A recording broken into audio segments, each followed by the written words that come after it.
आज भी खाली हाथ ही घर जाना पड़ेगा। एक भी ग्राहक नहीं आया आज अपने जूते चप्पल ठीक कराने के लिए। ऐसा ही चलता रहा तो मैं घर कैसे चलाऊंगा, राधा और रमेश का पेट कैसे पालूंगा। मुझे कुछ ना कुछ तो करना ही पड़ेगा। अब तो एक एक दिन काटना मुश्किल हो गया है। रामनगर गांव में रहने वाला मोची किशन मायूस होकर अपने घर लौट रहा था। उसे पता था उसके घर जाते ही उसकी पत्नी उसको पैसों के बारे में पूछेगी। किशन घर पहुंचता है और आ गए आप, कितने पैसे मिले? हम घर का राशन तो खरीद सकते हैं ना, कम से कम दाल और चावल तो। अरे अरे राधा, अभी तो आया हूँ, बैठने तो दो मुझे शांति से। हाँ हाँ ठीक है, बैठिए, मैं आपके लिए पानी लाती हूँ। राधा किशन के लिए पानी लेने अंदर जाती है। उनका छोटा सा बेटा रमेश वहीं खेल रहा था। कुछ देर बाद, अब तो बताइए क्या हुआ, मिले कुछ पैसे? नहीं मिले। आज कोई भी नहीं आया। जूते चप्पल ठीक कराने कोई पहुंचा ही नहीं मेरी दुकान पर। क्या आज भी पैसे नहीं मिले? अरे ऐसे कैसे घर चलेगा, सारा अनाज खत्म हो गया है, बस 2 मुट्ठी चावल बचे हैं, उससे कैसे काम चलेगा? हम तो भूखे पेट रह लेंगे, पर रमेश, उसको तो पेट भर खाना खिलाना ही होगा ना। मैं समझता हूँ राधा, पर मैं क्या करूँ, अब कोई जूते चप्पल बनवाने आएंगे ही नहीं तो मुझे पैसे कहाँ से मिलेंगे। इसलिए तो कह रही हूँ कि आप ये काम छोड़कर कुछ और काम कीजिए। हम दोनों किसी खेत में जाकर मजदूरी का काम करते हैं, थोड़े तो पैसे मिलेंगे हमें।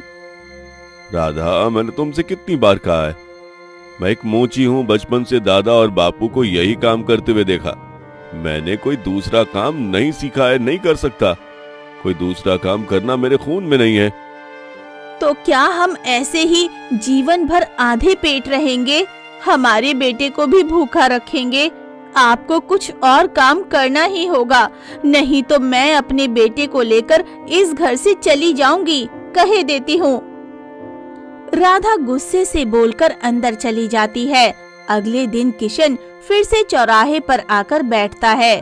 पूरा दिन बीत जाता है और अब शाम होने लगती है। आज भी कोई जूता चप्पल बनवाने नहीं आया। अब तो शाम होने लगी, थोड़ी देर में अंधेरा हो जाएगा, फिर कोई नहीं आएगा। आज भी एक पैसा नहीं मिला।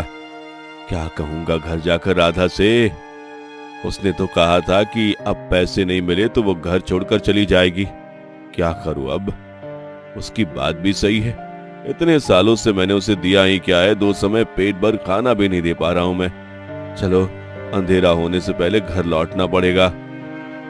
राधा के बारे में विचार करते हुए किशन घर जाने लगता है। उसके घर के मार्ग में एक वन लगता था। किशन उस वन के मार्ग से आगे जाने लगता है। तभी उसे किसी के दर्द से कराहने की आवाज आती है। मेरी कोई सहायता करो, कोई है, मेरी सहायता करो। किशन उस आवाज का पीछा करते हुए जाने लगता है। उसे एक पेड़ के नीचे एक नीले रंग का सुंदर पक्षी जख्मी हालत में पड़ा हुआ दिखता है। उसके पास एक अंडा भी होता है। किशन उस पक्षी के पास आता है। क्या हुआ नीले पक्षी, तुम बहुत पीड़ा में हो? हाँ, मेरा अब अंत समय आ गया है, परंतु इस अंडे में मेरी संतान जन्म लेगी। मेरी तुमसे यही विनती है कि तुम इस अंडे को अपने साथ ले जाओ, इसका रक्षण करो। अब मैं नहीं बचूंगा। मैं दुष्ट गरुड़ ने मेरी पत्नी को भी मार दिया और उसे बचाते समय मैं भी आहत हो गया हूँ। मैं इतनी देर से अपने अंडे का रक्षण कर रहा था, अब तुम आ गए हो तो मैं इस अंडे को तुम्हें सौंप कर प्राण त्याग कर सकता हूँ।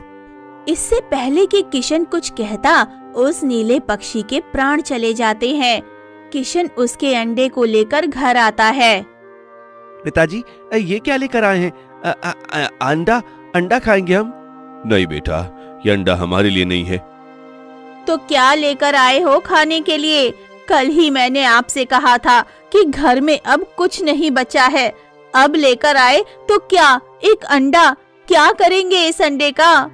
अरे राधा, मेरी बात तो सुनो। मैं घर आ रहा था तब एक नीले रंग का पक्षी जख्मी अवस्था में पड़ा था, उसी का ये अंडा है।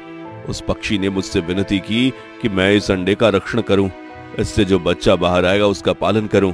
अच्छा, अरे आप हमारा तो पालन ठीक से नहीं कर पा रहे हैं और अब इसका भी पालन करना पड़ेगा।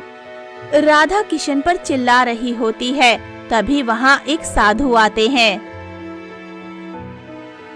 अलख निरंजन, अलख निरंजन, कोई है जो इस भूखे साधु को अन्न खिला दे। साधु बाबा को देखकर राधा अंदर जाती है और घर में जो चावल बचे थे वो लेकर आती है। ये लीजिए साधु बाबा, घर में अब इतना ही अनाज बचा है, आप इसे ले लीजिए। अभी इतना ही है पुत्री, परंतु शीघ्र ही तुम्हारा घर धन और धान्य से भर जाएगा। इतना धान्य होगा कि घर में तुम्हें रखने की जगह भी कम पड़ जाएगी। राधा किशन को बुलाती है और किशन बाहर आता है। फिर साधु छोटी सी पोटली किशन के हाथ में रखते हैं और पुत्र, मुझे पता है तुम्हारे पास एक अंडा है। कुछ दिनों बाद उस अंडे से एक नीले रंग का पक्षी जन्म लेगा। इस पोटली में कुछ दाने हैं, तुम उसे रोज ये दाना खिला देना, फिर देखना तुम्हारी गरीबी का अंत हो जाएगा। ये दाना बच्चे को खिलाने से मैं धनवान बन जाऊंगा साधु बाबा, पर कैसे? वो तुम्हें बाद में पता चलेगा पुत्र। अभी तो केवल तुम नीले पक्षी के जन्म लेने की प्रतीक्षा करो। स्मरण रहे, तुम एक दिन में केवल एक ही दाना इसे खिलाओगे। मैं याद रखूंगा साधु बाबा।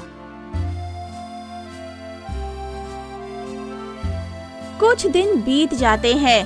एक दिन उस गांव में रहने वाला बहुत बड़ा साहूकार किशन के पास आता है और 2 जोड़ी जूते और मोजड़ी बनाने को कहकर चला जाता है।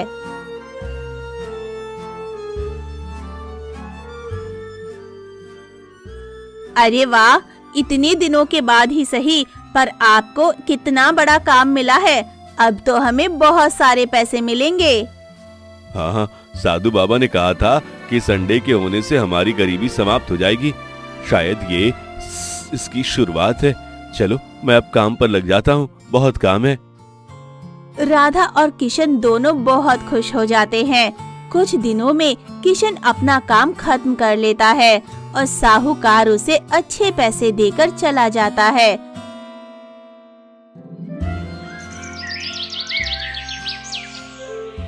फिर एक दिन वो अंडा हिलने लगता है। उस अंडे का कवच टूटने लगता है और उसके अंदर से एक नीला पक्षी का बच्चा बाहर आता है। सुनिए, ये देखिए, नीला पक्षी का बच्चा बाहर आया है। देखिए, जल्दी देखिए।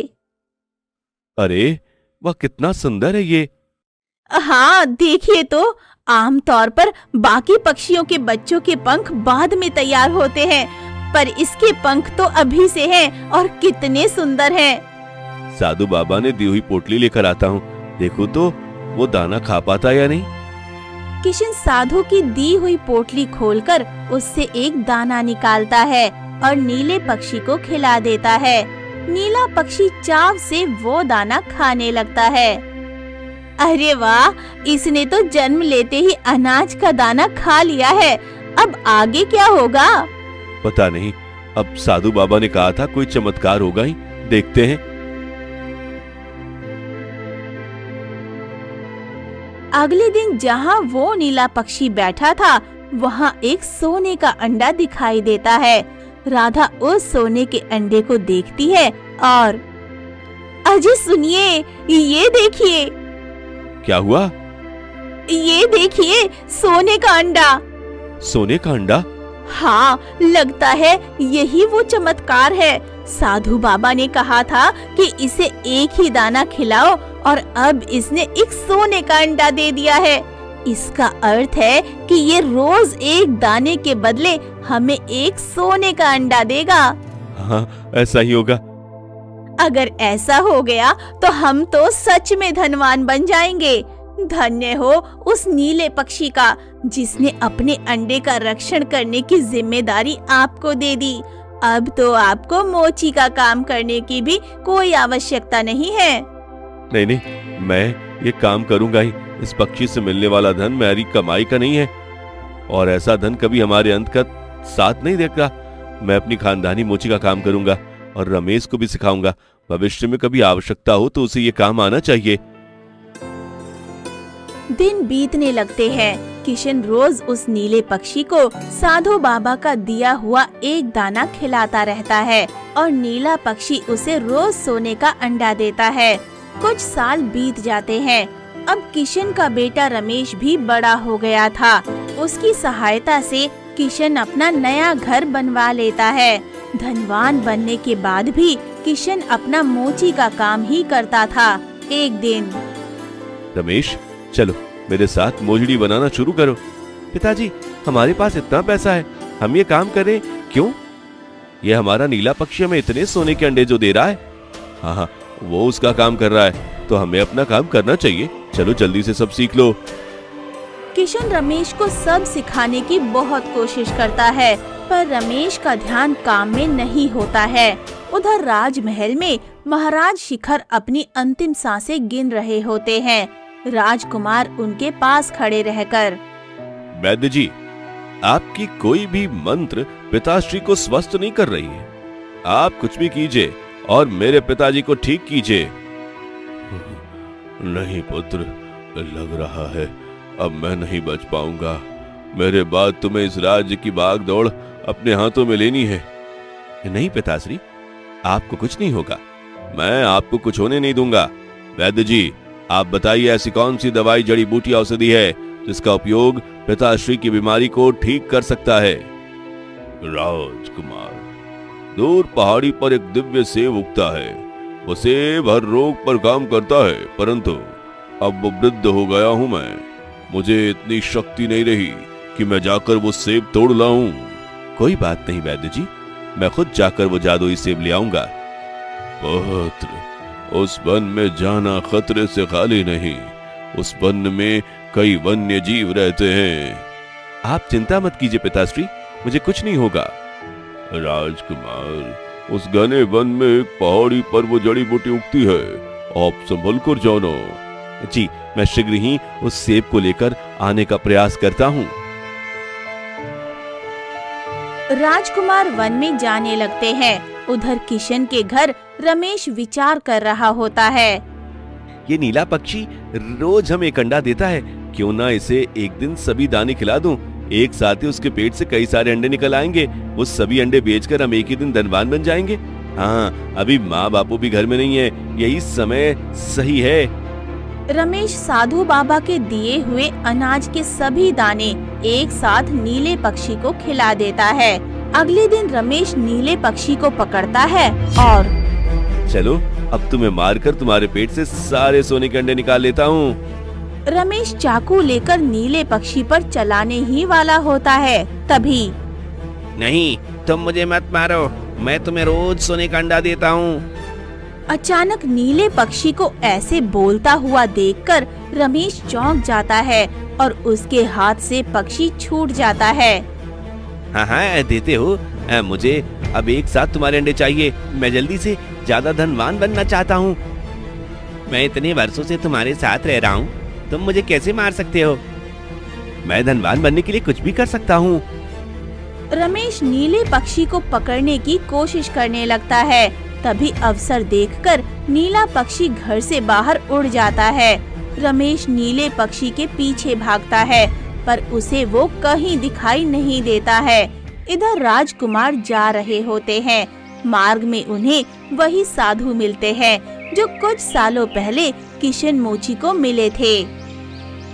प्रणाम साधु बाबा। कल्याण हो तुम्हारा राजकुमार। साधु बाबा, मैं जादुई सेब ढूंढने के लिए जा रहा हूँ। मेरे पिताश्री अंतिम सांसें गिन रहे हैं और वैद्य जी ने कहा कि वो जादुई सेब ही मेरे पिताश्री के प्राण बचा सकता है। हाँ, वो जादुई सेब हर प्रकार के रोगों का इलाज करता है। साधु बाबा, आप मुझे बता सकते हैं वो जादुई सेब मुझे कहाँ मिल सकता है? उस जादुई सेब की जानकारी एक नीले पक्षी को सबसे ज्यादा है। आप जाकर उस नीले पक्षी को ढूंढिए। वो नीला पक्षी आपको जादुई सेब तक पहुंचा देगा। एक नीला पक्षी? पर मुझे वो कहाँ मिलेगा? इसी गांव में एक मोची है। कुछ सालों पहले वो नीला पक्षी उसके घर पर था।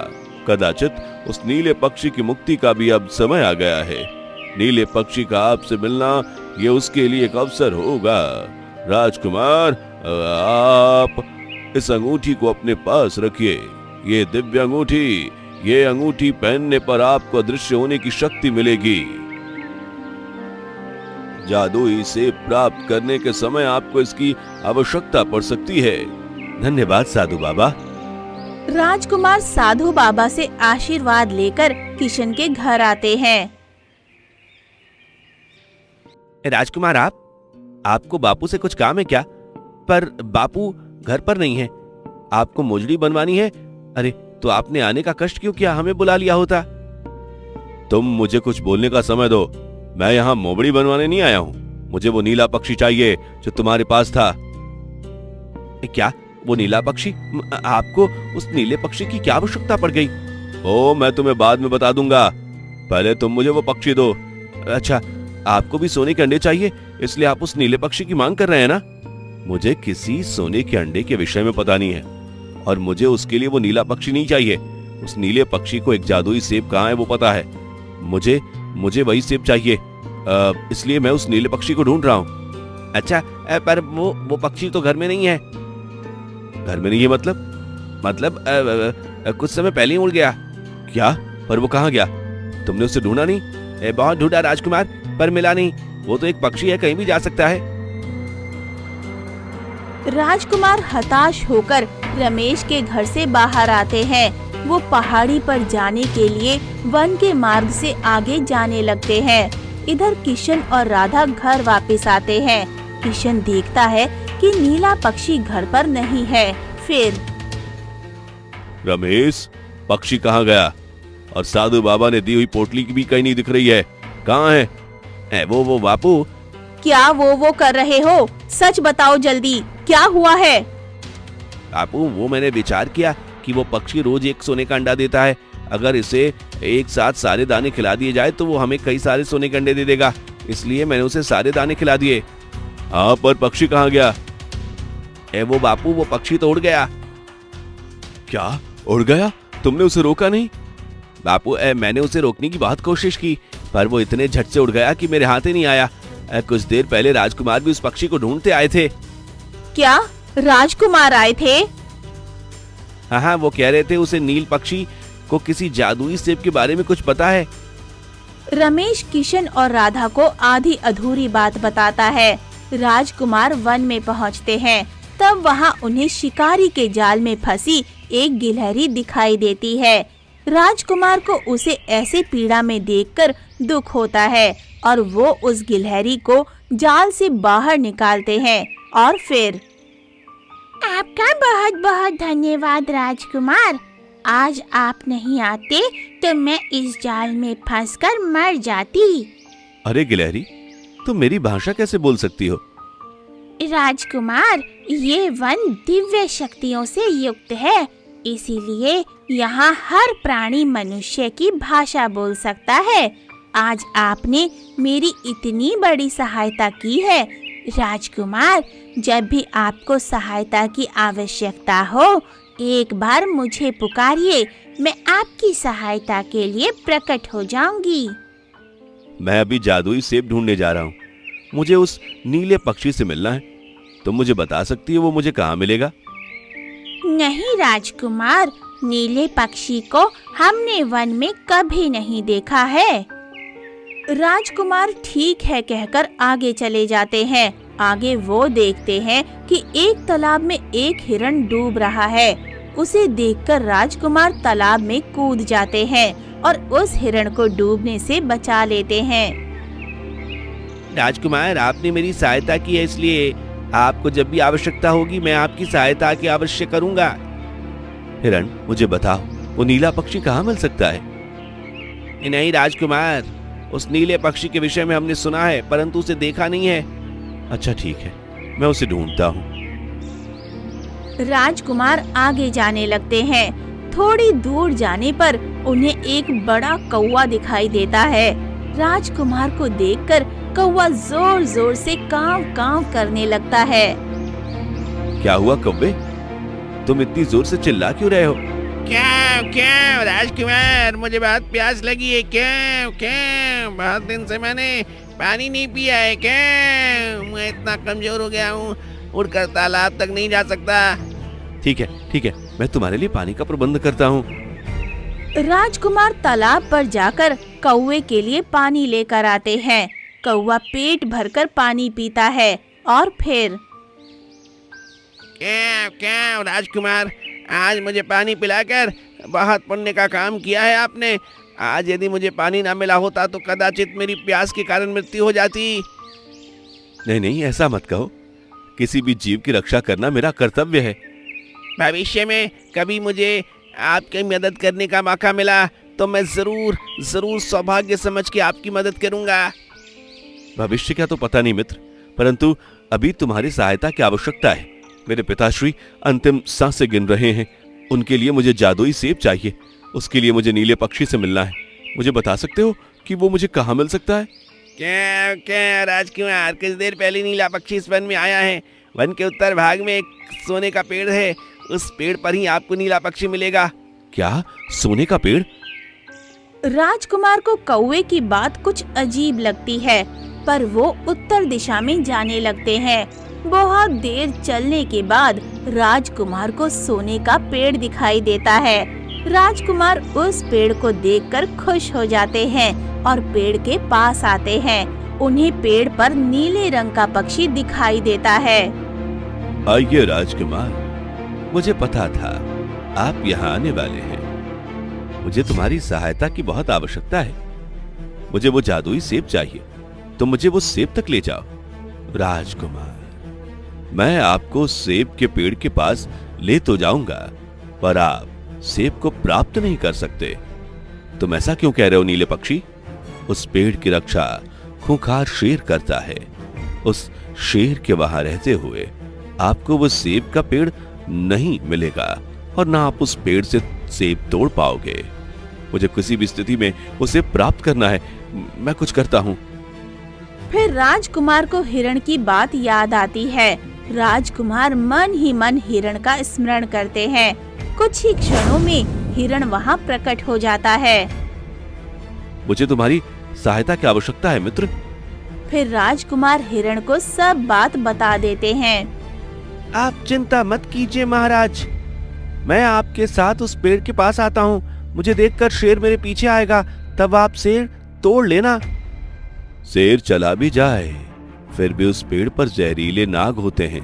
यदि किसी नाग ने आपको देख लिया तो आपको डस लेगा। उसका उपाय है मेरे पास। राजकुमार साधु की दी हुई अंगूठी को एक बार देखते हैं और उसे जेब में रख लेते हैं।